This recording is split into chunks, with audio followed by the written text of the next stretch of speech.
obedience at all.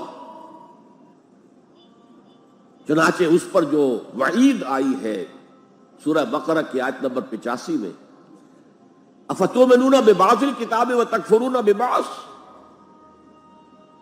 تو کیا تم ہماری کتاب اور شریعت کے ایک حصے کو مانتے اور ایک کو نہیں مانتے؟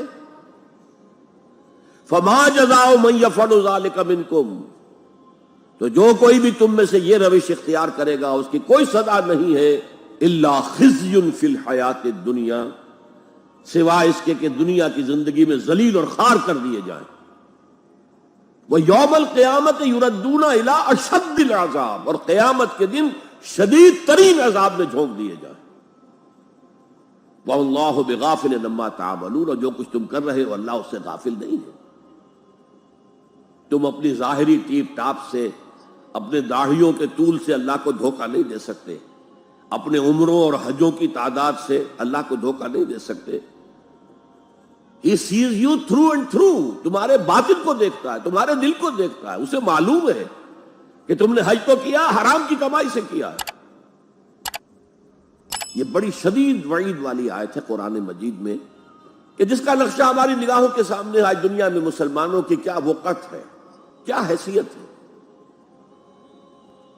فما جزاء من يفعل ذلك منكم الا خزي في الحیات الدنیا ویوم القیامت. اب یہ قیامت کے دن کی بات جو اللہ فرما رہے ہیں، دعا ہی کی جا سکتی ہے کہ اللہ تعالیٰ اس سے بچا لے، کرم فرمائے، اپنی شان غفاری اور شان رحیمی سے ہمیں اس روز کی ذلت سے اور شدید ترین عذاب میں جھونک دیے جانے کی جو یہاں پر خبر سنائی جا رہی ہے، وعید سنائی جا رہی ہے، اللہ تعالیٰ اس سے بچا لے. البتہ ایک بات میں اور آپ سے عرض کر دوں کہ جو کیفیت اس آیت میں سامنے آئی ہے یہ مستقل نہیں رہ سکتی. اگر کوئی شخص واقعتاً چاہے آغاز میں اس کا دل پازیٹیولی ایمان سے خالی تھا لیکن ساتھ ہی نیگیٹو نفاق سے بھی خالی تھا، کہہ سکتے ہیں زیرو لیول ہے، پلس ویلیوز اور مائنس ویلیوز کے درمیان زیرو آئے گا، تو باطن کے اعتبار سے چاہے وہ زیرو لیول پر تھا لیکن اگر وہ اطاعت کرتا رہا، نماز پڑھتا رہا، روزہ رکھتا رہا، زکوٰۃ دیتا رہا، حرام چیزوں سے بچتا رہا، فرائض ادا کرتا رہا، تو اس سے لازماً ایمان پیدا ہو جائے گا اس کے دلوں میں. اس لیے کہ یہ دو طرفہ پروسیس ہے، بائی لیٹرل. ایمان سے عمل پیدا ہوتا، عمل سے ایمان پیدا ہوتا. عمل انسان جب کرتا ہے، اللہ کی راہ میں قربانیاں دیتا ہے، زادتہم ایمانا، ان کے ایمان میں اضافہ ہو گیا. کہ ایمان دل میں آ گیا تو ایک کشاکش اندر شروع ہو جائے گی. آپ کے نفس کی خواہش کچھ اور ہے، ایمان کہتا ہے غلط. کشاکش ہوگی کہ نہیں؟ جیسے فرعون نے کہا تھا الیس لی ملک مصر وہذہ الانہار تجری من تحتی، کیا میں بادشاہ نہیں ہوں مصر کا؟ مصر کی حکومت میری نہیں ہے؟ اور کیا یہ ساری نہریں جو ہے میرے نظام کے تحت نہیں چل رہی؟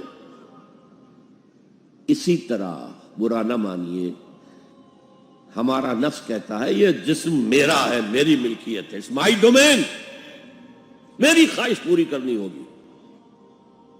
جیسے اس نے کہا میں نہیں جانتا کوئی خدا ہے میرے سوا اور میرے اوپر، میں نہیں مانتا. نفس بھی کہتا میں نہیں ماننے کو تیار، کیا حلال ہے کیا حرام ہے، کیا جائز ہے کیا ناجائز، میری خواہش پوری کرو.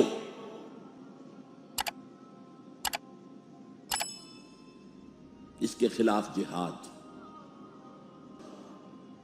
نفس ماں ہم کم طرز فرعون نیست، میرا نفس بھی فرعون سے کم نہیں ہے، لیکن ایراعون نیست، اس کے پاس لاؤ لشکر تھا. اس نے زبان سے بھی کہہ دیا تھا انا ربکم الاعلی، میں ہوں خدا.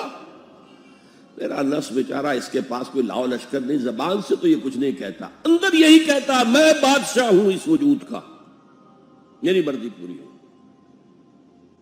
تو اسٹرگل اگینسٹ دس بیسر سیلف. ایک سیلف ہے اونچی سیلف، خودی، انا، ایگو، اور ایک ہے یہ بیسر سیلف، یمانی جبلتیں جو اندھی بہری ہیں، جو حلال اور حرام سے انہیں کوئی غرض نہیں ہے. ان کے خلاف جہاد کرنا آپ نے فرمایا صلی اللہ علیہ وسلم المجاہد من جاہد نفسہ، اصل مجاہد